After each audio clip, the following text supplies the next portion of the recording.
안녕하세요. 동성교회 성도 여러분, 이렇게 만나 뵙게 되어서 정말 기쁘고 감사합니다. 오늘 교사 부흥회라고 해서 이 저녁에 참 기쁜 마음으로 달려왔는데요. 우리 70분의 교사분들이 이렇게 나오셔서 함께 지어져 가네 찬양하며 우리 다음 세대를 섬기기 위해 이렇게 애쓰고 수고하시는 우리 선생님들 70분이나 동성교회에 함께 계시다는 것이 정말 제 마음에 얼마나 감동이 되고 또 얼마나 힘이 되는지 모르겠습니다. 우리 선생님들 주위에 아마 다 돌아가셔서 이제 앉아 계시고 있을 텐데요. 우리 한 번 더 우리 선생님들 생각하면서 격려하며 박수하도록 하겠습니다. 선생님들 감사합니다. 수고 많으십니다. 네. 전에 목사님께서 소개해 주셨듯이 합동신학대학원 대학교에서 기독교 교육을 가르치고 있습니다.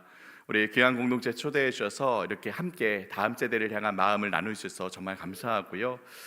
다음 세대 교육을 위해서 평생 동안 헌신해온 사람으로서 이렇게 많은 동역자들과 함께 하나님께서 저에게 품게 하신 다음 세대를 향한 꿈을 또 마음을 나눌 수 있게 되어 정말 감사합니다. 저는 여러분과 함께하는 이 시간이요 매우 소중하고 절실합니다. 왜냐하면 저는 이렇게 열정을 갖고 함께하고 계시는 우리 동성교회 주일학교 모든 선생님들, 그리고 언약의 자녀를 양육하고 계시는 우리 모든 부모님들, 그리고 우리 동성교회 온 성도들이 우리 시대 가운데 우리 다음 세대를 지켜내기 위한 마지막 보루들이다라고 생각하기 때문입니다. 오늘날 우리가 살아가고 있는 이 시대는요, 우리가 숨만 쉬면서 살아가도 자연스럽게 이 세상의 이야기, 이 시대 속에 들려오는 지극히 세속적이고 자기중심적인 메시지에 나도 모르게 물들 수밖에 없는 그런 시대입니다. 여러분, 나니아 연대기와 함께 여러 책들을 지었던 세계에서 가장 사랑받는 크리스천 저자로 알려진 C.S. 루이스 잘 아실 겁니다. C.S. 루이스가 쓴 또 다른 책인 인간 폐지라는 이 책이 있는데요, 이 책에서 C.S. 루이스는 오늘날 우리에게 주어진 교육의 사명이 무엇이냐, 그는 이렇게 이야기합니다. 그럼 같이 한번 한 목소리로 읽어볼까요? 함께 읽겠습니다. 시작. 교육의 사명은 숲에 길을 내는 것이라기보다는 사막에 물을 대는 것이다. 여러분, 무슨 말입니까? 만약 이 세상 가운데 풍성하고 아름다운 하나님의 영광이 찬란하게 빛이 나고 기독교적 가치와 문화들이 이 시대 속에서 융성하게 꽃을 피우고 열매를 맺을 때에, 그럴 때의 교육의 역할이란 이 그림과 같이 울창한 이 숲과 같은 세상 속에서 우리 아이들이 마음껏 꿈을 꾸면서 이 숲에 길을 내도록 하는 일이 되어야 한다는 것이죠. 하지만 만약 반대로 세상 가운데 악이 만연하고 온갖 세속적인 영향들이 도처에 스며들어서 온통 우리를 뒤흔들고 유혹할 때에, 그럴 때에 우리에게 맡겨진 교육의 사명이란 이 사막 같은 또 광야 같은 이 세상 속에서 마찬가지로 메말라가는 우리 아이들의 마음에 물을 대는 일이 우선되어야 한다는 것입니다. 그럼 여러분은 오늘날 우리 시대가 어느 시대에 가깝다고 생각하십니까? 복음의 빛이 온 세상 가운데 찬란하게 빛이 나고 이 사회와 문화 속에서 기독교적 가치들이 융성하게 꽃을 피우고 있나요? 아니면 반대로 온통 구석구석 악한 영향들이 가득하여서 정말 각박하고 메마른 그런 세상에 가깝다고 생각하십니까? 여러분, 전자입니까? 아니면 후자에 가깝다고 생각하십니까? 너무나도 안타깝게도 오늘날 참 많은 기독교 신학자들, 철학자들이 말하는 오늘날 우리 시대의 이 문화의 계절은 한겨울이다라고 얘기합니다. 한겨울이다. 따라서 우리가 이 한겨울 같은 또 이 광야 같은 이 시대 속에서 우리 언약의 자녀들, 우리 다음 세대들을 정말 제대로 바르게 교육하기 위해서는 우리가 먼저 깨어서 우리 아이들의 마음에 끊임없이 물을 대어야 하는 것이죠. 오늘날 이 세상 어디에서도 우리 아이들이 들을 수 없는 하나님의 이야기를 우리 교회가, 우리 가정이 우리 아이들에게 끊임없이 들려주어야 합니다. 따라서 여기 계신 우리 모두의 역할이 너무나도 중요합니다. 우리 시대에 맡겨진 가장 막중한 사명이요, 바로 끊임없이 들이치는 이 세속적인 이 파도 속에서 우리 아이들을 지켜내야 하는 것이죠. 오늘 저는 이처럼 우리 다음 세대를 섬기고 계시는 여러분 모두에게 꼭 필요한 이야기를 전하고자 이 자리에 왔습니다. 한 알의 밀알이 썩어야 많은 열매를 맺듯이 한 영혼을 가슴에 품고 그 안에 생명을 싹 틔우기 위해서 각자 하나님께서 두신 자리에서 애쓰고 수고하고 계신 여러분 모두의 마음에 오늘 이 이야기가 힘과 용기와 지혜를 불어넣을 수 있기를 주님의 이름으로 축복합니다. 오늘 이 시간 하나님께서 먼저 교사인, 부모인, 교회의 어른 성도인 우리의 마음에, 우리의 심령에 부흥을 주기를 기대하는 마음으로 함께 기도하고 계속해서 말씀을 나누도록 하겠습니다. 함께 기도하겠습니다. 살아계신 하나님, 감사합니다. 오늘 우리 귀한 동성교회 온 성도들과 함께 다음 세대를 향한 우리 믿음의 지경을 넓히는 시간을 갖습니다. 자녀들은 예언할 것이요, 청년들은 환상을 보고 아비들은 꿈을 꾸리라. 에스겔에게 주셨던 놀라운 비전을 우리가 동일하게 품고 나아갑니다. 비록 우리 눈앞의 모습은 마른 뼈를 보는 듯이 아무런 소망과 희망도 보이지 않는 그러한 현실일지라도 능히 그 마른 뼈를 소생시키시는 하나님을 우리가 믿음의 눈으로 바라봅니다. 우리 다음 세대를 믿음 위에 굳게 서서 흔들리지 않은 하나님 나라의 영광과 풍성함과 아름다움을 마음껏 드러내고 나타내고 자랑하는 세대로 세워주옵소서. 이 일을 위해 우리에게 맡겨주신 이 귀한 사명, 우리가 주일학교 교사로서, 가정의 부모들로서, 교회의 어른들로서 어떻게 우리 현실 속에서 실천해야 하는지 이 시간 하나님의 음성에 귀를 기울입니다. 믿음의 기업들인 우리 자녀들을 위해 우리가 감당해야 할 책임이 무엇이며 우리가 그 일을 어떻게 감당해야 하는지 이 시간 우리 모두에게 지혜와 힘과 풍성한 주님의 은혜를 더하여 주옵소서. 그렇게 일하실 하나님을 한마음으로 기대하며 모든 말씀 예수 그리스도의 이름으로 기도하옵나이다. 아멘. 오늘 그래서 여러분과 나누고자 하는 이 주제가 이렇게 됩니다. 여러분 같이 한번 제목을 한번 읽어주겠습니까? 함께 읽겠습니다. 시작. 토대를 세우는 교육. 한 번 더 읽어볼까요? 시작. 토대를 세우는 교육. 네. 여러분, 우리가 우리의 삶, 우리의 인생을 여러 비유들로 설명하곤 합니다. 우리의 인생을 비유하는 가장 흔한 주제 중에 하나는 바로 이것이죠. 바로 집을 짓는 일입니다. 우리 모두 우리의 삶, 우리의 인생이라는 집을 다 각자 지어가고 있죠. 특히 우리 자녀들은 이제 막 자신의 인생의 집을 짓기 시작하는 그런 단계라고 할 수 있습니다. 근데 여러분, 집을 지을 때 어떤 일이 가장 중요할까요? 설계를 잘하는 일 중요합니다. 좋은 재료를 쓰는 일 중요합니다. 설계한 대로 꼼꼼하게 성실하게 이 집을 잘 짓는 일도 다 중요합니다. 하지만 이게 되지 않으면 아무리 꼼꼼하게 좋은 재료를 갖고 집을 지어도 아무런 소용이 없죠. 여러분, 무슨 일입니까? 어떤 일이죠? 네, 바로 터를 잘 잡고 기초를 잘 세우는 일이죠. 어디에, 무엇 위에 이 집을 세우느냐가 가장 중요하다는 것입니다. 집을 기가 막히게 궁궐같이 화려하게 럭셔리하게 지어 놓아도요, 집터를 잘못 잡으면 아무 소용이 없습니다. 계속해서 집안이 흔들리고 집이 기울다가 얼마 못 가서 집이 와르르 무너져 버리고 말겠죠. 하지만 작은 집을 짓더라도 흔들리지 않은 굳건한 터에 기초를 잡아 잘 세워놓으면 여러분 어떻습니까? 10년이 지나도 20년이 지나도, 아니 여러분이 유럽에 있는 오래된 저택들 다 잘 아시죠? 100년, 200년, 수백 년이 지나도 결코 견고하게 서서 무너지지 않는 것이죠.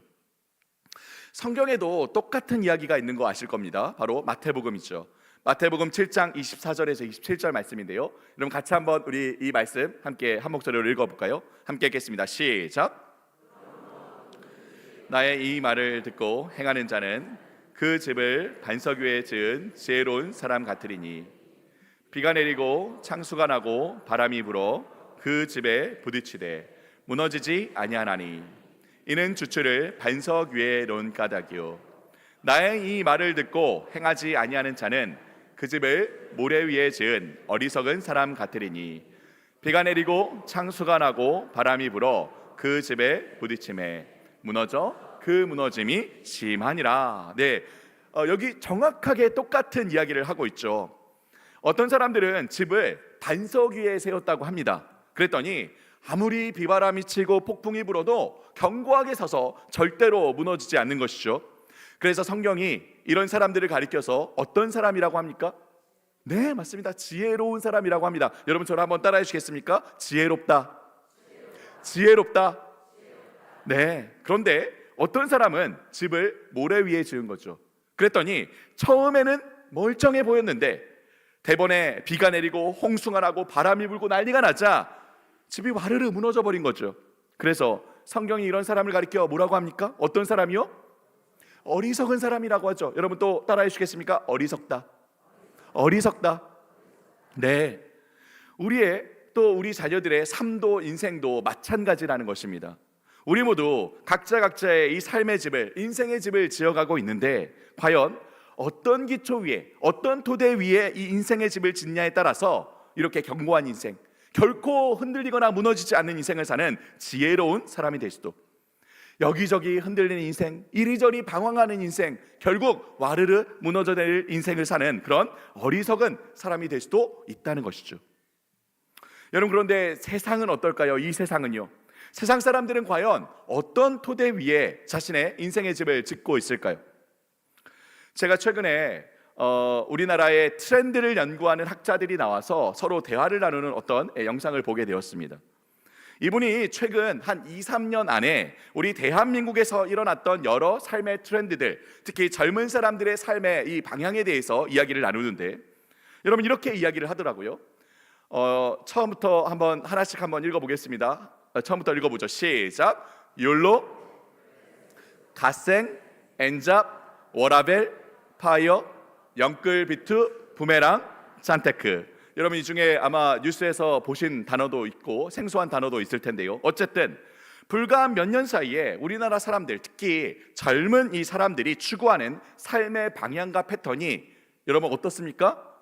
어떻죠? 계속해서 바뀌어 왔다는 거예요. 계속해서. 그러면서 우리가 살아가는 이 세상, 특히 대한민국에서의 삶은 한 곳에 안정적으로 터를 잡고 견고한 집을 지을 수가 없는 삶이다라고 하더라고요. 마치 여기저기 텐트 치고 천막 치고 이리저리 옮겨 다녀야 하는 그런 삶과 같다는 것이죠. 그러니까 어떻습니까? 늘 불안합니다. 외롭고요, 우울하고요, 두려울 수밖에 없습니다. 우리 아이들이 두 발을 땅에 딛지 못해 마치 허공에 발을 떠서 발버둥 치듯이 그렇게 살아가고 있다는 것이죠. 그래서 그렇게 우리나라 청년들 중에 우울증을 겪고 있는 이 친구들이 정말 많다라고 하죠. 통계에 따르면 청소년 중에 무려 30%가 훨씬 넘는 비율이 우울증을 겪고 있다라고 합니다. 청년들은 더 심합니다. 청년들은 무려 40%, 절반 가까이가 우울증에 시달리고 있다고 하죠. 실제로 죽고 싶다, 자살을 생각하는 청년들도 그렇게 많다고 하죠. 청소년은 20% 이상이, 청년들은 30% 이상이 매일같이 죽고 싶다라는 생각을 하면서 살아간다는 겁니다. 힘든 거예요. 아픈 겁니다. 괴로운 거죠. 두 발을 디딜 곳이 없으니까, 토대가 없으니까, 이 삶을 짓고 세울 그 터가 없으니까 그 삶이 무너져 내리고 있다는 것입니다. 그래서 이분들이 서로 대화를 나누면서 뭐라고 이야기를 하느냐, 오늘날 우리 시대에 두 가지가 절실하게 필요하다, 특히 젊은 사람들에게 두 가지가 정말 절실하게 필요하다라고 얘기하더라고요. 우선 첫 번째로 주체성이 있어야 한다라고 하더라고요. 주체성이 있어야 한다. 무슨 말입니까? 여기저기 이리저리 세상의 트렌드에 따라서 휘둘리고 그렇게 휘말리는 그런 삶이 아니라 자기 인생에 대한 확고한 관점을 갖고 그 관점을 따라 매일의 삶에 무엇의 가치를 두고 그렇게 하루를 살아갈지 알아야 한다는 것이죠. 한마디로 여러분, 무엇이 있어야 한다는 것입니까? 바로 자신의 인생에 대한 관점이요, 내가 무엇을 위해 어떻게 살아야 하는지, 내 삶의 의미와 목적은 도대체 무엇인지 아는 이 확고한 관점, 즉 인생관이 있어야 한다는 겁니다. 그리고 이 인생관에 기초하여 자신이 매일의 그 일상 속에서 여기저기 이리저리 휘둘리는 삶이 아니라 확고하게 추구하고 또 따라갈 그 가치, 바로 가치관이 있어야 한다고 하더라고요. 여러분 저를 한번 따라해 주시겠습니까? 인생관. 또 한번 따라해 주시겠습니까? 가치관. 네, 인생관과 가치관이 있어야 한다고 하더라고요. 그리고 둘째로 이처럼 확고한 인생관과 확고한 가치관을 갖기 위해서는 한 가지가 더 필요한데, 바로 좀 더 넓은 관점이 있어야 한다고 하더라고요. 바로 이 세상에 대한 관점, 세계관이 있어야 한다고 합니다. 여러분 저를 한번 따라해 주시겠습니까? 세계관. 그저 좁은 내 인생, 내 눈앞에 갇혀있는 그 관점이 아니라 이 세상 전체를, 이 세상의 시작부터 마지막까지를 아우르는 그 거대한 이야기, 그 거대 서사 속에서 나를 볼 수 있도록 해주는 이 세계관이 있어야 비로소 바른 인생관과 또 바른 가치관을 가질 수 있다라고 하더라고요. 정리하자면, 여러분 요즘 우리 아이들이 이런 말 자주 하죠. 나는 뭐에 진심이다, 넌 뭐에 진심이니, 난 이거에 찐이야. 그런데 그저 자기 눈 앞만 보아서는 정말 내가 이 매일의 삶 속에서 무엇에 진심을 품고 무엇의 가치를 품고 그 하루하루를 살아야 할지 알지 못한다는 거예요. 시야를 넓혀서 자신의 전체 인생에 대한, 내가 왜 살고 있는지, 내 인생의 의미와 목적은 어디에 있는지, 이 인생관이 있어야 매일의 삶 속에서 무엇을 마음에 품고 어떻게 살아야 하는지 알 수 있다는 것이죠. 그런데 또 여기에 그쳐서는 안 된다는 것입니다. 보다 더 시야를 넓혀서, 그렇다면 이 세상은 어떤 곳인지, 이 세상은 어떻게 시작되었고 어떻게 끝나게 되는지, 이 세상이 존재하는 이유와 목적은 도대체 무엇인지, 세상에는 어떤 문제가 있고 그 문제는 어떻게 해결될 수 있는지, 이 세계관이 있어야 그 속에서 또 내 인생을 바르게 볼 수 있다는 것이죠. 여러분, 이 이야기를 잘 정리해서 보여주는 한 영상이 있습니다. 우리 저녁이 좀 늦었는데 좀 잠도 깨시라고 영상을 하나 준비했는데요. 영상을 같이 한번 보도록 하겠습니다. 영상을 틀어주실 때에 자막 버튼을 꼭 방송실에서 눌러주시면 감사하겠습니다. 영어로 돼 있지만 자막이 있거든요. 함께 보도록 하겠습니다.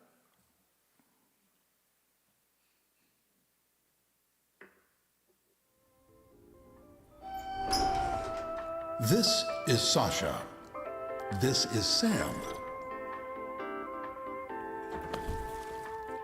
When they first met, it was just small talk about where to find the best coffee, the new high top she just bought, a book of poetry he found at a used bookstore, a new local band she discovered just last weekend, a zombie apocalypse movie he saw last night with some friends from his martial arts class, her homemade screen print t-shirt, and his favorite Chinese restaurant, which made them both hungry. So they got 2 orders of Mandarin chicken with brown rice. And then Sam opened his fortune cookie. Life's journey ends with a new beginning. Whoa, that's deep. But in the real world, life's journey ends with an ending. When you die, you're done. Well, yes, your body no longer works, but your soul continues to exist, don't you think? Your soul? No, I don't believe in ghosts. We're physical creatures, material objects, just a collection of highly organized atoms. When your brain flatlines, that's it. Game over. So you don't believe in life after death? No. I mean, it's a comforting thought, but there's just no scientific evidence for it. I'd rather face the real world than believe in a fairy tale. Yeah, I agree with you, Sam. It's best to face reality. But it may be that life after death is reality. I mean, think about it. If life just ends at death, then everything we do or say comes to nothing. What meaning or purpose can our lives possibly have? Well, I guess my life has whatever meaning I choose to give it. I personally believe in truth, beauty, science, making the world a better place, saving the environment, freedom of speech, and, tolerance. Yes, that's all well and good. But what does all that matter if it ends in nothingness? What are your thoughts about God? Which God? There are millions of gods. The God that's in the Bible. It's been proven that the Bible is just a bunch of mythology written by ancient desert nomads. But if faith in God makes you feel good, I won't argue with that. But I personally prefer more of a rational, open-minded approach to life. Here's what I believe, Sasha. You shouldn't think anything is true unless it's been scientifically proven. But has that belief itself been scientifically proven? Sam, you and I look at life very differently. Yeah, it's crazy. It's like we're from different worlds. Not different worlds, different worldviews. A worldview is the set of lenses through which you see the world around you. It's a web of habit-forming beliefs that helps you make sense of all your experiences. Through your worldview, you interpret life in a particular way. It affects how you think, how you feel, and how you live from day to day. To understand what your worldview is, think carefully about the big questions of life. Does God exist? How did everything begin? Who am I? Why am I here? Am I living a good life? What happens after I die? Cabbages and puppies don't think about this stuff, but people do. Reflecting on these questions is part of what makes us human. In fact, every one of us has a worldview. What's yours? 네, 감사합니다. 여러분 잘 보셨죠? 혹시 맨 뒤에서도 자막이 잘 보이셨습니까? 아, 네, 감사합니다. 자, 여기 이제 처음에 한 여자와 한 남자가 나오죠. 그리고 엘리베이터에서 이렇게 부딪히고 요즘 아이들 말로 이렇게 썸을 타게 됩니다.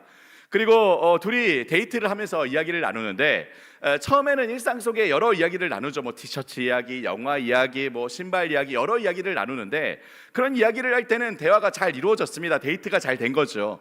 그런데 뭔가 인생에 대한 조금 더 심오한 깊은 이야기를 하기 시작하니까 여러분 어떻습니까? 이야기가 전혀 통하지를 않는 거예요. 그러면서 둘이 이렇게 대화를 마무리합니다. 뭐라고 하죠? 야, 정말 너무 이상하다. 우리 지금 서로 다른 세상에서 살고 있는 거니? 여러분, 둘이 다른 세상에서 살고 있습니까? 여자라고 목성에서 왔고 남자라고 금성에서 왔나요? 그런 책이 또 있었죠? 네? 아닙니다. 둘 다 이 우주에 이 지구에서 살고 있죠. 둘 다 살아가는 세상은 똑같죠. 근데 무엇이 다른 겁니까? 이 둘이 세상을 바라보는 관점이 다른 거예요. 바로 세계관이 다르다는 것이죠. 그죠? 근데 여러분, 이 영상에서 나오는 이 남자요, 샘이라고 하는 이 남자가 하는 이야기에 우리가 좀 귀를 기울여 볼 필요가 있습니다. 왜냐하면 이 샘이라는 남자가 하는 이야기가 정확하게 오늘날 우리 시대의 사람들이 갖고 있는 세계관을 잘 대표해서 얘기해주고 있기 때문이에요. 한번 볼까요? 이렇게 이야기하죠. 야, 인생이 끝나면 다른 시작이 있다고? 말도 안 돼. 인생이 끝나면 그걸로 그냥 끝인 거야. 뭐? 죽은 다음에 다른 세상? 말도 안 돼. 죽은 다음에 다른 세상이 어딨어? 죽으면 그냥 끝이라니까. 뭐? 인간에게 영혼이 있다고? 말도 안 돼. 인간에게 영혼이 어딨어? 인간은 그냥 물질적인 존재야. 복잡한 원자 덩어리에 불과하지. 인생의 의미, 목적, 뭐를 위해 사냐고? 각자 정하기 나름이지. 서로 사랑하고 평화롭게, 그렇게 자유롭게 각자 잘 살면 되는 거 아니야? 신이 어딨어? 신은 없어. 신은 그냥 신화나 미신에 나오는 가상의 존재일 뿐이야. 우리는 과학적으로 입증된 것만을 믿을 수 있어. 우리의 이성과 경험으로 알 수 있는 그것만이 유일한 진리야. 신이 종교니 다 사람들이 만들어낸 거짓일 뿐이야. 여러분 어떻습니까? 한마디로 이 남자 어떤 세계관을 갖고 있는 것이죠? 한 번 더 정리해 볼까요? 이런 세계관이죠. 신은 없다. 신은 존재하지 않는다. 신을 믿지 않는 바로 무신론적 세계관을 갖고 있는 것입니다. 여러분 한번 저를 따라해 주시겠습니까? 무신론적 세계관. 신은 없다는 거죠. 무신론적 세계관을 갖고 있는 거예요. 그리고 이 물질 세계가 전부이다. 이 자연 세계가 전부이다. 무엇입니까? 바로 물질주의, 자연주의 세계관을 갖고 있는 거죠. 읽어보시겠습니까? 시작. 자연주의요. 네. 인간의 이성으로, 경험으로, 그리고 과학으로 밝혀진 것만을 믿을 수 있다. 그것만이 유일한 진리다. 바로 이성주의, 경험주의, 과학주의 세계관을 갖고 있는 겁니다. 여러분 읽어주시겠습니까? 시작. 경험주의, 과학주의. 결국 인간의 행복과 번영이 가장 중요하다. 바로 인간이 중심이 된 인본주의 세계관을 갖고 있는 거죠. 여러분 읽어주시겠습니까? 시작. 인본주의. 그래서 결국 이 세상에서 살아가는 이 삶이 가장 중요하다. 바로 세속주의 세계관을 갖고 있는 겁니다. 여러분 마지막입니다. 시작. 세속주의. 이 인본주의와 세속주의를 줄여서 세속적 인본주의, secular humanism이라고도 하죠. 오늘날 사람들이 바로 이러한 세계관들을 토대로 각자 자기의 인생의 집을 지어가고 있다는 것이죠. 그래서 여러분 들어보셨죠? 욜로라고요. 요즘 너나 나나 욜로 그죠? You only live once. 한 번뿐인 인생이다. 네가 하고 싶은 대로 마음대로 즐기면서 살아라. 여러분 왜 오늘날 우리 시대에 이런 메시지들이 울려 퍼지고 있는지 그 이유를 아시겠죠? 또 여러분 들어보셨습니까? 요즘 우리 아이들 말로 플렉스, 뭐 요즘은 아니죠. 오래됐습니다. 플렉스하다. 이게 무슨 뜻입니까? 플렉스하다. 플렉스가 무슨 뜻입니까, 여러분? 플렉스는 영어로는 구부리다라는 뜻입니다. 구부리다. 근데 뭘 구부릴까요? 여러분 저를 한번 봐주시기 바랍니다. 제가 뭐 하고 있는 것 같습니까? 너무 하시는 거 아닙니까? 네. 뭔지는 아실 텐데, 네. 뭐 하고 있습니까? 팔을 구부려서 근육이 없습니다. 네. 배 나온 아저씨라 공감을 못 하시는군요. 팔을 구부려서 근육 자랑하는 거예요. 그죠?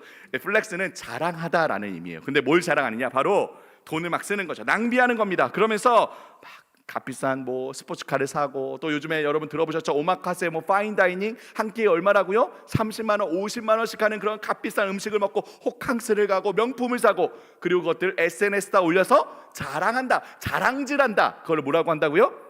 플렉스하다라고 합니다. 플렉스하다. 여러분, 왜 이런 메시지들이 오늘날 우리 세상에 울려 퍼지고 있는지 그 이유를 아시겠죠? 이것이 바로 우리 시대의 이 세계관이요, 이 전제와 토대로부터 비롯된 사람들의 인생관이자 가치관이기 때문이죠. 정리하자면 이 남자의 말과 같이 얘기할 수 있습니다. 여러분 같이 한번 읽어보겠습니다. 함께 읽겠습니다. 시작.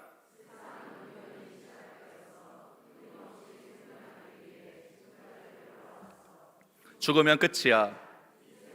우리 인생은 한 번뿐이야.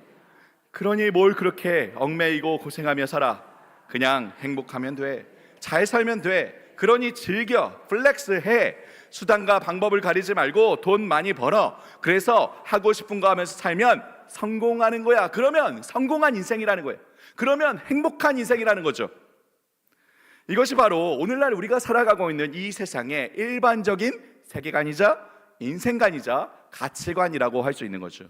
그리고 이러한 오늘날 우리 시대의 정신이 지금 온 세상, 온 사방에서 우리 아이들의 마음속에 쏟아집니다.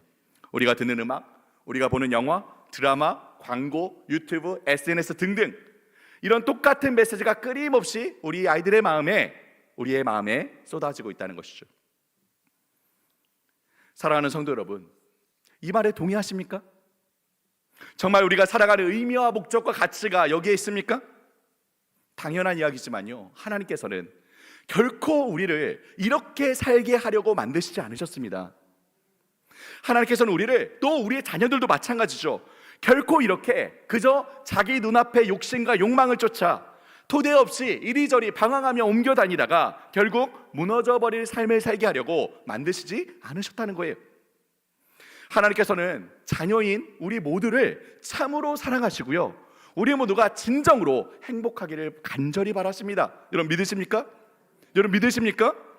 그래서 우리가 우리의 인생을, 이 삶을 어느 토대 위에 쌓아야 하는지 분명하게 알려주셨다는 거예요. 알려주셨다는 거예요. 여러분 어디예요? 우리 다시 한번 이 말씀 같이 한번 읽어볼까요? 마태복음 7장 24, 25절입니다. 함께 읽겠습니다. 시작.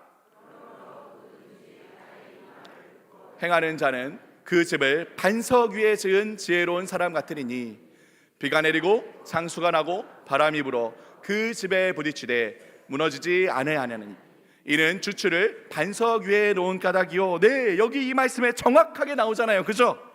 나의 이 말을 듣고 행하는 자는 그 집을 반석 위에 지은 지혜로운 사람이다. 바로 이 말씀 속에, 하나님의 계시의 이 말씀 속에 우리가 우리의 인생의 집을 지어야 할 토대에 대해서, 기초에 대해서 분명히 말씀해 주셨다는 것이죠. 이 세상이 어떻게 시작되었는지, 그리고 이 세상이 어떻게 끝나게 될지, 하나님께서 이 세상을 만드신 그 이유와 목적은 무엇인지, 그래서 이 세상 가운데 살아가는 우리의 인생은 과연 어떤 의미를 갖는지, 우리는 무엇을 위해 어디에 가치를 두고 매일매일의 삶을 살아가야 하는지, 바로 이 하나님의 계시의 말씀 속에 우리가 가져야 할 바른 세계관, 바른 인생관, 바른 가치관을 분명히 계시해 주셨다는 것이죠. 여러분, 우리 자녀들에게 가장 필요한 것이 무엇이냐? 바로 이 토대입니다. 성경이 이야기하는 이 성경적인 세계관, 성경적인 인생관, 성경적인 가치관을 자신의 인생의 집을 지을 토대로 삼고 그 안에 삶의 뿌리를 깊이 내려야 하는 거죠. 이 반석 위에 자신의 인생의 집을 지어가야 하는 겁니다. 여러분, 우리는 결코 우리의, 그리고 우리 자녀들의 마음속에 지극히 세속적이고 자기중심적인 이 시대의 정신, 이 세상의 메시지가 끊임없이 뿌려지고 자라나고 결국 그들의 삶으로 열매를 맺도록 방치해서는 안 됩니다. 우리는 우리 신앙의 가장 기초이자 토대, 여러분 무엇입니까? 누가 우리의 왕인지, 누가 우리의 주인인지 반드시 기억하고 우리 아이들에게 가르쳐야 한다는 것이죠. 그래서 우리가 누구의 목소리에 따라 살아가야 하는지, 누구의 말씀에 반응하며 살아야 하는지 반드시 가르쳐야 한다는 것입니다. 결국 우리 자신뿐 아니라 우리 아이들이 살아갈 그 앞으로의 평생의 그 삶 동안 그들의 모든 삶의 영역을 통해서 과연 누구의 나라를, 누구의 왕국을 지어갈 것인지 반드시 가르쳐야 한다는 것이죠. 이것이 오늘날 우리 교회에 우리 모든 성도들이 함께 싸워야 할, 여러분 저를 한번 따라해 주시겠습니까? 영적인 전쟁. 한 번 더 따라해 주시겠습니까? 영적인 전쟁. 네, 영적인 전쟁입니다. 전쟁. 철학자인 피터 버거라는 사람이 이런 말을 했습니다. 여러분 같이 한번 읽어보겠습니다. 함께 읽죠. 시작. 모든 영역에서 의식의 충돌이 일어나고 있다. 네, 무슨 말입니까? 우리가 살아가는 이 모든 삶의 영역에서 의식과 의식 사이에 충돌이 일어나고 있다는 거예요. 같은 이야기를 데이비드 노글이라는 신학자는 세계관 전쟁이다라고 이야기하고요. 또 같은 이야기를 기독교 철학자인 제임스 데이비스 헌터라는 사람은 문화 전쟁이다라고 얘기합니다. 모두 사실 똑같은 이야기를 다르게 표현해서 하고 있는 겁니다. 이 세상 모든 영역에서 서로 다른 두 개의 의식이, 서로 다른 두 개의 세계관이, 두 개의 문화가 서로 충돌을 일으키며 전쟁을 벌이고 있다는 것이죠. 여러분, 어떤 의식과 어떤 의식 사이의 충돌입니까? 무슨 세계관과 무슨 세계관, 어떤 문화와 어떤 문화 간의 전쟁입니까? 바로 하나님과 하나님의 말씀을 중심으로 하는 성경적 세계관, 기독교 세계관과 하나님을 배제하고 각자 자기 자신을 중심으로 하는, 인간을 중심으로 하는 이 세상, 이 자기중심적 인본주의 세계관입니다. 여러분, 한번 이 그림을 봐주시기 바랍니다. 이 그림이 잘 보이시는지 모르겠습니다. 많은 사람들이 종종 이 전쟁, 이 영적 전쟁의 겉으로 드러난 면만을 바라보고 거기에 모든 영향을 쏟아붓곤 합니다. 이 세속적 인본주의, 이 세상의 가치관에서 나오는 여러 문제들이 있죠. 여러분, 여기 보시기에 오른편에 있는 크리스천리티, 보라색 깃발에 우리 기독교 세계관이 있고, 왼쪽에 휴머니즘, 인본주의 이 세계관이 있죠. 이 둘이 전쟁을 일으키고 있습니다. 그런데 이 세속주의, 세상의 가치관에서 나오는 여러 겉으로 드러나는 문제들이 있죠. 여기 여러분 보이시는 빨간색 풍선들이 바로 그 문제들입니다. 주로 도덕적이고 윤리적인 문제들, 요즘 정말 심각한 동성애 문제라든지, 또는 낙태의 문제, 또는 가정의 파괴, 도덕적 상대주의 등등, 이런 윤리적인, 도덕적인 이슈들에 모든 영향을 쏟아붓는 거죠. 우리가 다음 세대 아이들을 교육하는 일에도 마찬가지입니다. 우리 아이들에게 겉으로 드러나는 여러 문제들이 있죠. 우리 아이들이 입시 경쟁 위주의 대한민국의 이 치열한 이 교육 체계, 아이들의 인성과 인격의 파괴, 또 아이들 게임 중독의 문제, 아이들의 우울증과 자살, 일탈의 문제 등등, 이런 겉으로 드러난 이 다음 세대의 문제들에만 우리가 모든 이 영향과 관심을 기울인다는 겁니다. 그래서 교육 세미나를 하면 이런 주제들을 우리가 종종 다룹니다. 아이들의 게임 중독 문제 우리가 어떻게 해결할 수 있습니까? 아이들 성품이 파괴되고 있는데 어떻게 바른 성품을 세울 수 있습니까? 아이들의 우울증에 대한 문제 우리가 어떻게 해결할 수 있습니까? 여러분, 물론 우리는 이 싸움을 해야 됩니다. 이 싸움을 하지 말라는 얘기가 아닙니다. 이 싸움에서 반드시 지지 않아야죠. 하지만 여러분, 이 그림에서 보실 때에 이 두 영역의 이 싸움의 핵심은 어디에 있는 것 같습니까? 핵심이요. 이 싸움의 승리와 패배, 성패를 가르는 핵심 격전지는 여러분 어디에 있습니까? 어디에 있죠? 여러분, 저를 한번 따라해 주시겠습니까? 기초, 토대, 파운데이션. 네, 영어는 조금 목소리가 낮아지시네요. 기초와 토대에 있다는 거예요. 기초와 토대, 그죠? 그래서 이 인본주의 세계관은 우리 기독교의 그 토대에 있죠. 여러분, 어디입니까? 어디죠? 바로 우리의 토대, 하나님의 말씀과 하나님의 주권을 집중해서 공격하고 있습니다. 그죠? 그래서 이 그림에서 보실 때는요, 어떻게 해요? 이 하나님 나라가, 이 성이 거의 무너지기 일보 직전까지 가 보이죠. 그런데 여기 기독교 영역에 있는 사람들 보십시오. 뭐 하고 있습니까? 한 사람 한 사람 볼까요? 어떤 사람은 그래도 싸운다고 포를 하나 날려서 뭘 터뜨렸죠? 빨간색 풍선 하나를 터뜨렸습니다. 뭔지는 모르지만 겉으로 드러나는 싸움 하나를 이긴 거죠. 그리고 승리했다라고 좋아하고 있죠. 그런데 자기 기초는 어떻게 되고 있죠? 자기 기초는요, 박살나서 무너지고 있는 거예요. 겉으로 드러나는 싸움 하나 이겼다고 좋아하고 있지만 사실 기초는 무너지고 있다는 거죠. 여러분, 그래도 이 사람은 적어도 싸우고 있죠. 그런데 다른 사람들 보십시오. 아주 가관입니다. 맨 아래에 있는 사람 뭐 하고 있습니까? 맨 아래에 있는 사람 아예 엉뚱한 데다가 쏴대고 좋아하고 있습니다. 싸우지 않아도 되는 자기만의 엉뚱한 싸움을 하고 있는 거죠. 제일 위에 있는 사람 뭐 하고 있습니까? 제일 위에 있는 사람 자고 있습니다. 무슨 싸움이 어디 있는지 모르는 거예요. 그냥 잠자고 있는 거죠. 전쟁 어디에 모르는 거죠.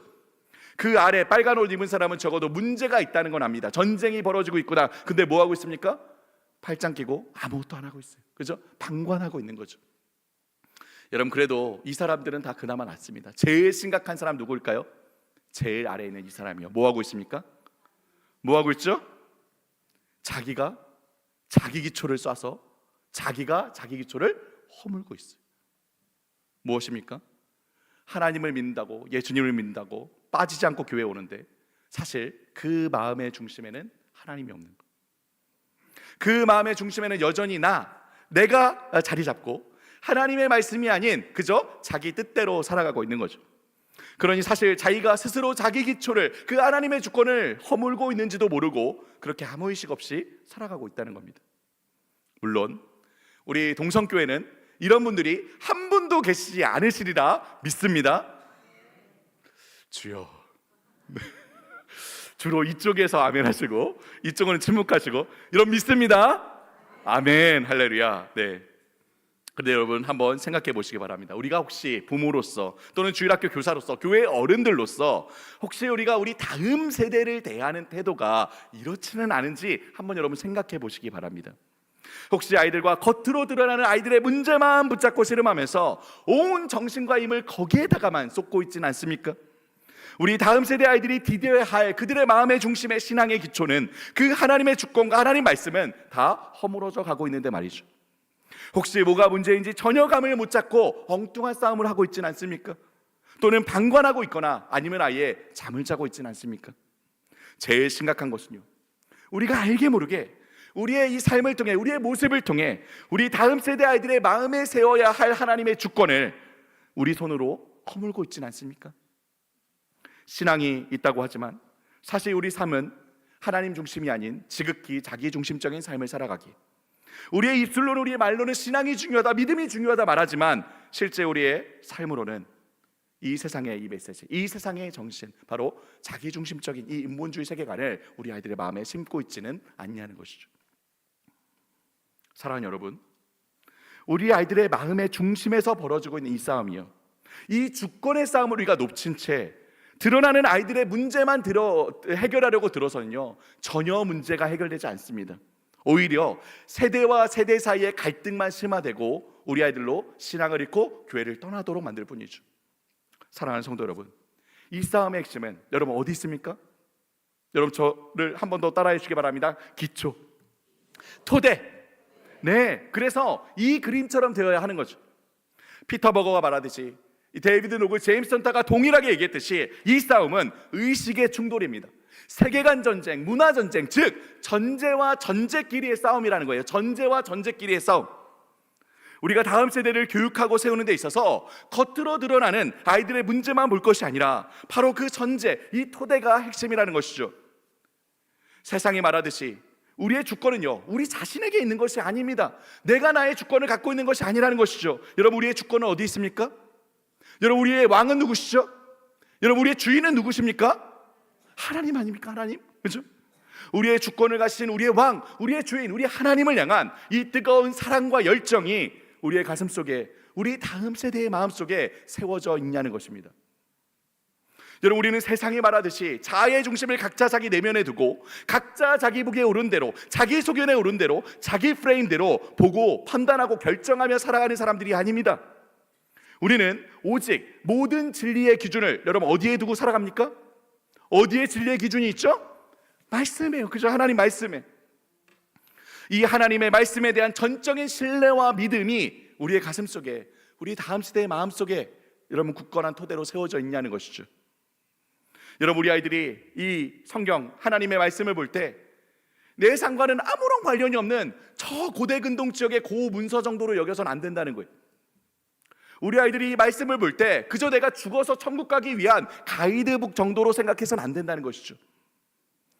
정말 이 말씀을 자신의 신앙뿐 아니라 자기의 삶의 유일한 규범으로 삼고 이 말씀의 등불을 따라서 한 걸음 한 걸음 살아갈 수 있도록, 그 말씀의 토대 위에 오늘 나의 이야기를 써내려갈 수 있도록 그렇게 가르치고 있냐는 것입니다. 끝으로 우리는 그저 우리의 성공과 행복과 쾌락과 욕망을 위해 살아가는 자들이 아니죠. 그렇게 자기 욕망을 따라 자기 왕국을 세우기 위해 살아가는 자들이 아닙니다. 우리는 누구입니까? 우리는 하나님의 백성이죠. 우리는 하나님 나라의 시민들 아닙니까? 우리가 살아가는 이유와 목적은 바로 우리가 속한 이 하나님 나라를 위해 살아가는 것이며 그 나라의 왕이신 우리의 왕, 하나님의 영광과 기쁨을 위해 살아가는 것 아닙니까?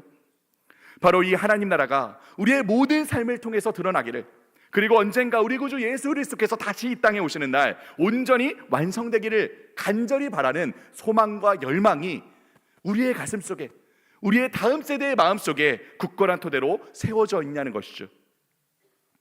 여러분, 저를 한번 따라해 주시겠습니까? 하나님의 주권, 하나님 말씀, 하나님 나라, 이 세 가지가 우리의 이 마음속에, 우리 다음 세대 아이들의 마음속에 굳건한 토대로 세워져 있냐는 것입니다. 여러분 또 한번 따라해 주시겠습니까? 믿음, 소망, 사랑. 이 믿음과 소망과 사랑이 이 마음의 토대로 세워져 있냐는 것이죠. 사랑하는 여러분, 이 세 가지가 우리 아이들의 세계관이자 인생관이자 가치관이 되어야 합니다. 한 문장으로 살펴보자면 이렇게 얘기할 수 있죠. 우리 까만색 글씨만 한번 읽어보겠습니다. 시작. 하나님 백성으로서 하나님 말씀과 뜻을 따라 하나님 나라를 이루어가는 삶. 네, 이러한 삶이 되어야 하는 것이죠. 하나님을 왕으로 주인으로 정말 하나님으로 고백하는 하나님의 백성들이 되어서 하나님의 말씀에 귀를 기울이며 하나님의 영광과 기쁨을 위해 이 땅 가운데 하나님 나라를 세워가는 삶. 이것이 우리가 우리 자녀들에게 세워야 할 성경적인 세계관, 성경적인 인생관, 성경적인 가치관이라는 것이죠. 바로 이 하나의 토대 위에 우리의 모든 삶을 통해서, 우리의 모든 일상을 통해서 인생의 집을 지어가야 합니다. 단지 예배드리는 시간만이 아니라는 것이죠. 단지 성경 읽고 기도하고 봉사하는 그런 종교적인 일을 하는 시간만이 아니라는 것입니다. 정말 우리의 온 삶을 통해서, 우리가 살아가는 그 모든 시간을 통해서, 우리의 모든 활동들을 통해서 바로 이 일, 하나님 나라를 이루어가야 합니다. 두 집살이 하는 것이 아니라는 거예요. 두 집살이. 삶의 토대가 바로 여기에 있다면 이 동일한 하나의 토대 위에 하나의 견고한 인생의 집을 지어가야 한다는 것이죠. 하나님 나라 따로, 내 집 따로, 하나님을 위한 삶 따로, 나를 위한 삶 따로, 종교적인 영역 따로, 일상의 영역 따로, 따로 살아가는 것이 아니라 우리가 살아가는 모든 시간, 우리가 행하는 모든 활동을 통해서 이 하나의 견고한 인생의 집을 지어가야 한다는 것입니다. 여러분 고린도전서 10장 31절 말씀입니다. 같이 한번 읽어보겠습니다. 시작. 먹든지 마시든지 무엇을 하든지 다 하나님의 영광을 위하여 하라. 네, 먹든지 마시든지 무엇을 하든지요. 여러분 여기 무엇에는 무엇도 포함됩니까? 무엇도요? 정말 모든 것들이 다 포함되어 있는 거죠. 그렇죠? 공부를 하든지 잠을 자든지 친구들을 만나든지 여행을 가든지 직장을 갔든지 일을 하든지 결혼을 하든지 자녀를 낳고 키우든지 모든 일을 다 무엇을 위해 하라고요? 무엇을 위해 하라고요? 하나님의 영광을 위하여 하라. 그렇죠? 그 모든 일을 하나님을 마음의 중심에 두고 하나님의 뜻을 따라서 하나님의 영광을 높이며 하나님 나라를 세워가는 것이죠. 여러분 또 골로새서 3장 23절 말씀입니다. 함께 읽겠습니다. 시작. 마음을 다하여 주께 하듯 하고 사람에게 하듯. 그렇기 때문에 우리는 어떤 일을 하든지 무슨 일을 하든지 다 마음을 다해서 하나님 앞에서 행하며 살아가는 것입니다. 여러분 혹시 코람데오라는 말 들어보셨나요? 코람데오? 코람데오 무슨 뜻입니까? 코람데오? 하나님 앞에서. 그죠? 하나님 앞에서 우리는 언제든지 어디에 있든지 무슨 일을 하든지 하나님 앞에서 살아가는 겁니다. 우리가 교회 공동체로 모여서 이렇게 예배당에 앉아있는 이 시간만 하나님 앞에서 살아가는 시간이 아니라는 것이죠. 우리가 일상 속에서 어느 곳에서든지 살아가는 그 모든 시간들을 하나님 앞에서 살아가야 한다는 것입니다. 여러분 우리 사명은 이처럼 먹든지 마시든지 무엇을 하든지 하나님을 마음의 중심에 두고 모든 일들을 통해 하나님의 기쁨이 되고 하나님께 영광을 돌리는 삶을 살아가는 것입니다. 우리가 하나님을 예배하고 하나님 말씀을 읽고 하나님과 기도로 대화를 나누며 교회 공동체를 섬기고 돌보고 세우는 일도 물론 하나님 안에서 행하는 매우 중요한 일들이죠. 하지만 또한 하나님께서는 우리가 일상 속에서 학교에서 공부를 하고 밖에서 친구를 만나고 운동하고 취미를 갖고 직업을 갖고 일을 하고 여행 가고 쉼을 누리고 악기를 연주하고 노래하는 등등 정말 우리가 어디에서 무엇을 하든지 하나님을 마음의 중심에 두고 살아가는 온 삶을 통해서 영광 받으시고 기뻐하신다는 겁니다. 여러분 왜요? 아니 왜 이런 일들을 하나님께서 기뻐하시고 영광 받으십니까? 왜요? 하나님께서 만드신 세상이잖아요. 하나님께서 다스리시고 통치하시는 세상이잖아요. 하나님께서 만드신 세상은 처음 하나님께서 보시기에 어떤 세상이었죠? 보시기에 심히 좋은 세상이었죠. 그렇죠? 이 세상 가운데 우리가 발견하는 모든 존재들과 모든 질서들은 다 누가 만드신 것들입니까? 하나님께서 만드신, 하나님이 주인이신 것들입니다. 그리고 그 세상 가운데 하나님께서 지으신 모든 것들을 발견하며 확장시켜가고 잘 개발하고 발전시키가 동시에 잘 지키고 관리하는 세상의 청지기로서의 사명을 여러분 누구에게 맡기셨죠? 누구에게 맡기셨습니까? 나에게. 그죠? 여러분 저를 한번 따라해 주시겠습니까? 나에게. 여러분 저는 기독교 교육 교수이잖아요. 네, 모션도 따라 하셔야 돼요. 모션도. 우리 주일학교 우리 선생님들이 되셔서 다 모션도 한번 따라해 보는 겁니다. 가슴 2번 들이고 나에게. 자, 시작. 나에게. 잘 못하시는군요, 여러분. 2번 두드리고 난 다음에 나에게. 한 번 더 해보겠습니다. 시작. 나에게. 네, 맞습니다. 목사님에게만 맡기신 일이 아니라는 거예요. 저에게만 맡기신 일이 아니라는 거죠. 하나님의 형상을 따라 지어진 누구요? 바로 우리 모두에게, 나에게 맡겨주신 일이라는 거죠. 그렇게 우리 아이들이 하나님께서 만드신 이 세상의 모든 존재와 질서들을 알아가며 공부할 때에 여러분 누가 기뻐하실까요? 누가요? 엄마가요? 아빠가요? 엄마 아빠도 우리 자녀들이 공부 열심히 하면 기쁘죠. 하지만 우리의 참 부모이신 하나님께서도 기뻐하신다는 겁니다. 우리 아이들이 하나님 만드신 소리를 가지고 멋진 악기로 연주하고 아름다운 소리로 노래하면 누가 영광 받으신다고요? 하나님께서 영광 받으신다고요. 우리 아이들이 하나님께서 우리에게 주신 음식들을 맛있게 가공하고 먹고 마시면 여러분 누가 영광을 받으신다고요? 하나님이요. 네, 먹든지 마시든지 이 모든 일을 통해서 하나님께서 영광 받으시겠다고 하셨잖아요. 이 세상은 다 각자 자기가 자기 자신의 왕이자 주인이 되어서 오로지 자기 생각과 뜻과 자기 느낌을 따라서 자기 행복과 욕심을 위해 각자 자기의 왕국, 자기 나라를 세워가는 세상이지만 우리는 우리의 이 모든 삶을 통해서 이 세상 가운데 하나님 나라를 이루어가는 하나님의 백성들인 겁니다. 이것을 신학자인 아브라함 카이퍼라는 사람은 이렇게 얘기합니다. 우리 초록색 박스 안에 있는 거 함께 읽어보겠습니다. 함께 읽죠. 시작. 기독교는 삶의 종합적인 체계이다. 여러분 한 번 더 읽겠습니다. 시작. 삶의 종합적인 체계이다. 네, 기독교는 단지 종교 생활만을 의미하는 것이 아니라 기독교는 그저 죽어서 천국 가는 일이 전부가 아니라는 거예요. 그럼 기독교는 뭐라고요? 기독교는 뭐라고요? 기독교는 우리의 모든 삶의 전반적인 종합적인 뭐라고요? 체계라는 겁니다. 체계. 여러분 이 그래프를 한번 봐주시기 바랍니다. 우리는 하나님의 일과 이 세상의 일을 영역으로 구분하는 실수를 저지를 때가 많은 것 같습니다. 영역이 교회와 종교와 관련된 일들이요, 아까 얘기했듯이 예배드리고 성경 공부하고 기도하고 헌금하고 봉사하는 그런 일들이면 자동으로 하나님의 일이고, 영역이 우리가 이 세상 가운데 행하는 일들이요, 공부하고 직장을 갖고 일을 하고 연애를 하고 결혼하고 자녀를 갖고 키우고 여가를 갖고 여행을 가고 쉼을 누리는 이런 일들은 하나님과 아무런 관련이 없는 그저 이 세상 일이라고 생각하는 것이죠. 그런데 중요한 것은 영역과 일이 아니라 그 일을 하는 우리의 정체성과 그 일을 대하는 우리의 마음이라는 거예요. 여기 가로축이 바로 그 영역을, 세로축이 바로 우리의 마음의 중심을 나타내고 있죠.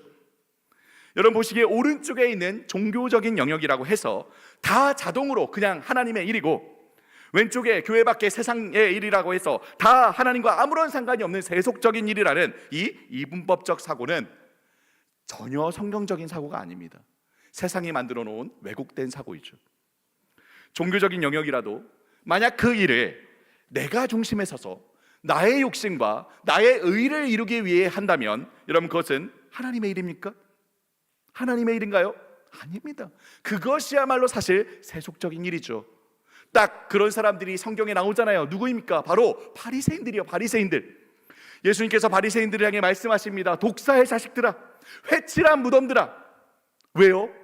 겉으로는 온갖 종교생활 철저하게 금식하고 성경을 읽고 암송하고 거룩하게 사는 것처럼 보이는데 그 마음의 중심에는 누가 있습니까? 누가 있죠? 하나님이 없어요. 누가 있습니까? 자기가 있죠. 자기의 자기 판단, 자기 계급. 그러니 겉으로는 회칠을 해서 번지르르하게 희고 깨끗하게 보여도, 거룩하게 보여도 그 속에는 자기의 자기 판단, 자기 계급, 자기 명예, 이 더러운 죄가, 시체가 썩어가는 회칠한 무덤이라고 하신 것이죠. 여러분 예수님께서 이야기하셨던 탕자의 비유도 마찬가지 아닙니까? 탕자의 비유. 여러분 잘 아시죠? 탕자의 비유. 탕자의 비유에 나오는 탕자가 여러분 몇 명입니까? 한번 손 들어볼까요? 한 명이다. 한 명. 한 명. 아무도 안 계세요? 두 명이다. 두 명. 주로 손을 안 드시는군요. 네. 그럼 다 세 명입니까? 몇 명입니까? 여러분, 탕자의 비유에 나오는 탕자는요, 겉으로 볼 때는 한 명 같지만 사실은 두 명입니다.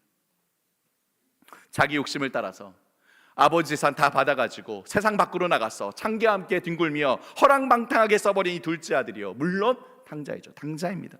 그런데 아버지 곁을 한 번도 떠나지 않았던, 아버지가 시키는 일을 한 번도 어긴 적이 없이 다 실천했던 이 첫째 아들이요, 여러분 탕자입니까 아닙니까? 탕자입니까 아닙니까? 그도 역시 탕자입니다. 집 안의 탕자이죠. 왜입니까? 아버지 곁을 한 번도 떠난 적이 없고 아버지가 시키는 일을 한 번도 어긴 적이 없어도 그 마음의 중심에는 누가 있죠? 누가 있습니까? 아버지가 없어요. 아버지는 없어요. 아버지로부터 받을 내 재산만 있죠. 아버지의 마음은 아무 상관없습니다. 그저 자기 판단으로 가득 차 있죠. 따라서 그 역시 탕자, 집 안의 탕자였다는 거예요. 말씀 생활, 기도 생활, 헌금, 봉사, 구제 모두 하나님께서 우리에게 주신 매우 귀한 선물들이고 은혜의 방편들이지만 그것이 나의 의의 방편이나 욕심을 이루기 위한 수단이 아닌 정말 하나님을 중심에 두고 행할 때에야 우리는 그리스도의 제자로 살아가는 겁니다. 그럼 반대로요, 여러분 왼편에 있는 이 세상의 일은 어떻습니까? 물론 하나님을 모르는 이 세상 사람들이요, 그저 자기 욕심을 위해서 자기 행복과 자기 안녕과 자기 기쁨과 자기 성공과 자기 만족을 위해서 이 세상을 살아갑니다. 당연히요, 하나님을 모르니까요, 당연히 그렇게 자기가 중심이 되어서 자기 욕심과 욕망을 따라 살아갈 수밖에 없죠. 주로 이 자본주의 사회에서는 여러분 무엇을 위해 살아갑니까? 무엇을 위해서요? 돈을 위해 살아가지 않습니까? 돈을 위해서요. 아까 이야기했잖아요.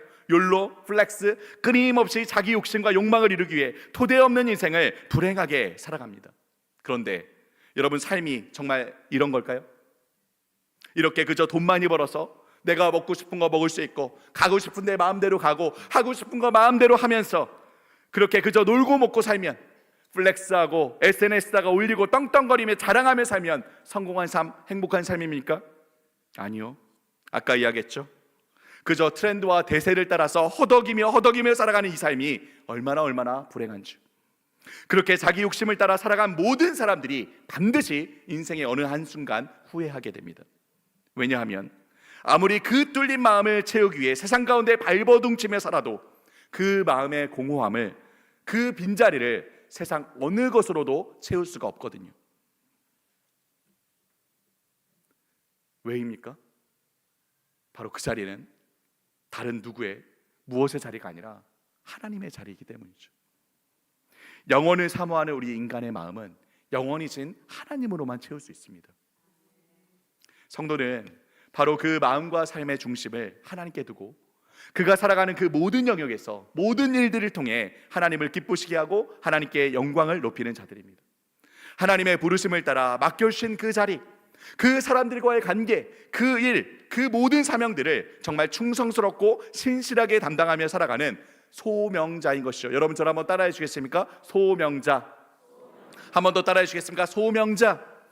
부르심을 따라 살아가는 사람들이죠. 부르심을 따라서 그는 어디에 가든 누구를 만나든 어떤 사람과 어떤 관계를 맺든 어떤 분야를 공부하든 어떤 직장을 얻고 어떤 일들과 업무를 감당하든 바로 그 자리, 그 관계, 그 직장, 그 일을 그저 나를 위한 내 돈벌이 수단을 위한 것이 아닌 하나님의 부르심, 소명으로 알고 그곳에서도 하나님의 뜻을 분별하며 하나님께 하되 진심을 다하고 신실하게 담당하는 것이죠.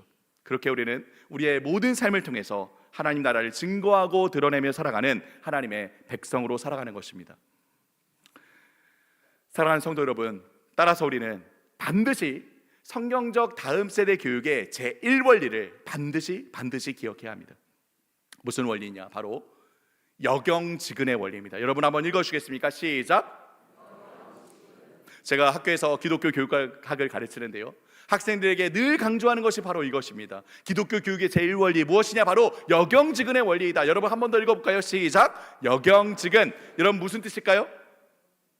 어떤 영, 어떤 경, 어떤 지, 어떤 근? 여러분 헷갈리게 해드려서 죄송합니다. 사자성어가 아닙니다. 사자성어 같지만 교회에서 물어보는 것은 다 무엇으로 대답을 해야죠?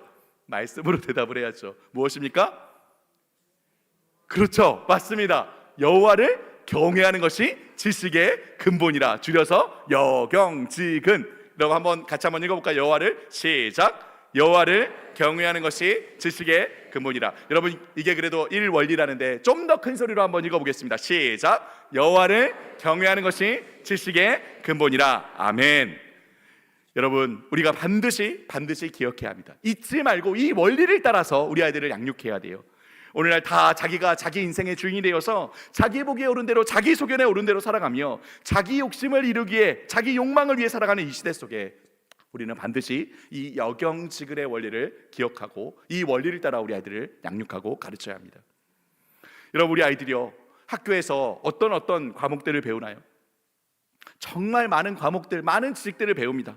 국어, 영어, 수학, 사회, 과학, 음악, 미술, 체육, 역사, 정말 많은 과목들을 학교에서 배우죠.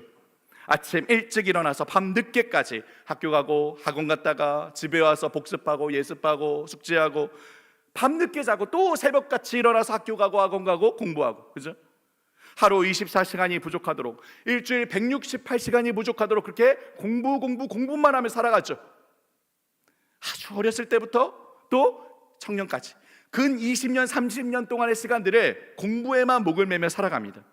그런데요, 여러분 우리 아이들이 이 많은 공부를, 이 많은 지식들을 암기하고 공부하는 이유와 목적이 있을까요? 우리 아이들 입장에서요. 우리 아이들 입장에서 아이들 왜 공부할까요? 여러분 왜 공부할까요? 사실 많은 아이들이 딱 한 가지 목적 외에는 자신이 왜 이 지식 자체를 배우는지, 왜 이 공부를 하고 있는지 잘 모릅니다. 내가 왜 이 영어 단어를 외워야 되는지, 내가 왜 이 국어 지문을 읽고 있어야 되는지, 내가 왜 이 수학 문제를 풀어야 되는지 잘 몰라요. 한 가지 목적밖에 없죠. 무엇입니까? 좋은 성적을 받기 위해 공부합니다. 그죠? 성적이. 그러니 시험 때만 되면 우리 아이들이 뭐 하죠? 밤새워서 공부하는 거죠. 좋은 성적이 목적이니까. 여러분 그럼 좋은 성적은 왜 받아야 합니까? 좋은 성적은요? 그래야 좋은 대학에 들어가기 때문이죠. 대학에. 그죠? 그럼 여러분 좋은 대학은 왜 가야 합니까? 그래야 좋은 직장을 가질 수 있기 때문이죠. 그럼 여러분 좋은 직장의 기준은 무엇입니까? 무엇이 좋은 직장입니까? 죄송합니다 여러분, 죄송합니다. 돈 아닙니까? 돈? 그죠? 결국 돈을 위해서, 나를 위해서, 성공을 위해서 공부하는 거죠. 공부가 돈을 위한, 나를 위한, 이 인생의 성공을 위한 수단밖에는 되지 않는 거죠. 그러니 우리 아이들이요 정말 불행하게 공부합니다. 불행하게. OECD 전체 국가 모든 나라들 중에 어린이 청소년 행복도 꼴찌가 어느 나라인지 아십니까? 대한민국입니다. 대한민국. 우리 44개 OECD 국가들 중에 꼴찌거든요. 근데 행복도가 이렇게 내려가다가 대한민국 맨 마지막에 덜컥 내려갑니다. 압도적으로 불행하게 살아가는 거예요. 여러분 청소년, 청년 사망 원인 1위가 뭐라고요? 뭐라고요? 자살이라고요. 자살. 스스로 목숨을 끊는 아이들이 그렇게 많아요. 여러분 청소년 자살의 가장 큰 원인이 무엇인지 아십니까? 청소년 자살의 가장 큰 원인 압도적으로 64%가 성적 비관입니다. 성적 비관. 불행하게 공부하는 거예요. 죽을 맛으로, 죽고 싶을 정도로 불행하게 끊임없이 경쟁하면서 나를 위해, 돈을 위해, 성공을 위해 이 푸른 10대의 시절을 아이들이 불행하게 보내고 있는 거죠. 여러분 이렇게밖에 공부할 수 없습니까? 이렇게밖에요? 아니요. 여호와 하나님을 경외하는 아이들은 이렇게 공부하지 않는다는 거예요. 여호와 하나님을 경외하는 아이들은 어떤 과목이든 어떤 지식이든 그 지식 자체로 의미와 목적으로 충만하여 기쁨과 즐거움으로 하나님을 찬양하고 예배하는 마음으로 공부합니다. 왜요? 왜 이렇게 공부할 수 있습니까? 이 모든 지식들, 그가 학교에서 배우는 그 모든 지식 체계들, 모든 질서들 여러분 누가 만드셨다고요? 누가 만드셨다고요? 학자들이 만든 게 아니에요. 여러분 학자들은 하나님이 만드신 그 질서를 발견하고 관찰하고 정리했을 뿐이죠. 그 모든 세상의 존재와 질서들을 만드신 분은 여러분 누구십니까? 하나님이시죠. 그러니 이 온 우주의 모든 존재와 질서들을 아이들이 공부하며 아이들이 누구를 알아갈까요? 하나님을 알아가는 겁니다. 하나님께서 하나님의 형상, 하나님의 성품을 담아 만드신 이 세상의 모든 존재와 질서들을 공부하며 우리 아이들이 하나님을 알아가는 거죠. 하나님의 광대하심을, 하나님의 풍성하심을, 하나님의 정교하심을, 하나님의 아름다움을 공부하며 깨달아갈 수 있다는 것이죠. 또 하나님께서 그렇게 세상의 모든 것들을 지으시고 마지막에 누굴 지으셨죠? 마지막에 우리를 지으셨죠. 사람을요. 그렇죠? 하나님이 자기 형상 곧 하나님의 형상대로 남자 여자를 창조하셨습니다. 그리고 그들에게 복을 주시며 무엇을 명령하십니까? 여러분 저를 한번 따라해 주시겠습니까? 생육하라, 번성하라, 충만하라, 정복하라, 다스려라. 네, 여러분 저는 어떤 학과 교수라고요? 기독교 교육학 교수라고 했죠. 뭘 따라해야 합니까? 모션을 따라 하셔야 됩니다. 우리 아이들이 되어서 한 번 더 따라해 주십시오. 자, 생육하라, 번성하라, 충만하라, 정복하라, 다스려라. 여러분 이거 뭐 하라는 겁니까? 뭐 하라는 거죠? 사람을 만드시자마자 이 명령을 주셨거든요. 곧 이것 때문에 사람을 만드셨다는 거죠. 하나님의 창조 명령입니다. 여러분 이거 뭐 하라는 겁니까? 여기에는 아주 풍성한 신학적인 의미들이 담겨져 있지만 그 중에 하나는 무엇이냐? 바로 하나님께서 만드신 이 세상의 모든 존재와 질서들을 발견하고 확장시켜 가라는 의미인 것. 곧 공부는 이 하나님의 창조 명령에 순종하는 일이라는 것이죠. 오직 하나님 안에서만이 이처럼 이 세상의 모든 질서들이 하나님 안에서 의미와 목적을 찾을 수 있다는 거예요. 오직 하나님 안에서만이 이 모든 지식들이 하나님 안에서 하나로 연결되어 그 큰 그림 안에서 기쁨과 즐거움으로 공부할 수 있다는 거예요. 따라서 여호와 하나님을 경외하는 것이 이 세상의 그 모든 지식과 질서와 모든 존재들의 무엇이라고요? 바로 근본이라는 거예요. 근본이라는 겁니다. 여러분 저를 한번 따라해 주시겠습니까? 경외의 교육이, 여러분 저를 한번 따라해 주십시오. 경외의 교육이 경이의 교육을 낳는다. 다시 한번, 경외의 교육이 경이의 교육을 낳는다. 여러분 반드시 기억하십시오. 하나님을 경외하는 교육을 할 때만이 우리 아이들이 진정으로 세상의 모든 존재와 질서들을 경이로움으로 기쁨으로 알아갈 수 있는 그런 교육을 할 수 있다는 것이죠. 제가 저에게는 하나님께서 주신 두 딸, 언약의 딸이 있습니다. 첫째는 고등학교 2학년이고 둘째는 중학교 2학년인데요. 제가 저희 아이들에게 늘 반복해서 하는 말이 있습니다. 무엇인지 아십니까? 예림아, 미나야, 공부는 즐거운 거야. 그럼 여러분 같은 표정으로 저를 봅니다. 예림아, 미나야, 공부는 즐거운 거야. 반복해서 계속 얘기해요. 잊을 때마다, 아이들이 공부로 스트레스 받을 때마다 반복해서 얘기합니다. 공부는 즐거운 거야. 경이로움으로 하나님 만드신 세상을 알아가래요. 여러분 왜입니까? 마치 여행을 가서 새로운 것들을 만나고 새로운 광경을 보고 새로운 경험을 할 때에 얼마나 기쁘고 즐겁습니까? 공부는 마치 이와 같다는 것이죠. 하나님 만드신 세상의 모든 존재와 질서들을 알아가며 발견하며 경이로움으로 기쁨과 즐거움으로 공부하라고 아이들에게 잊을만 할 때마다 반복해서 얘기합니다. 사랑하는 성도 여러분, 오늘날 다 각자 자기 자신을 주인 삼고 그 비어있는 내면 속에 자기를 매몰시켜 그저 자기 욕망과 욕심을 위해서만 살도록 만드는 이 시대 속에 우리 아이들에게 정말 필요한 것이 무엇이냐? 저는 바로 이 토대이자 기초라고 생각합니다. 이 토대가 무너져 버린 세상이라고요.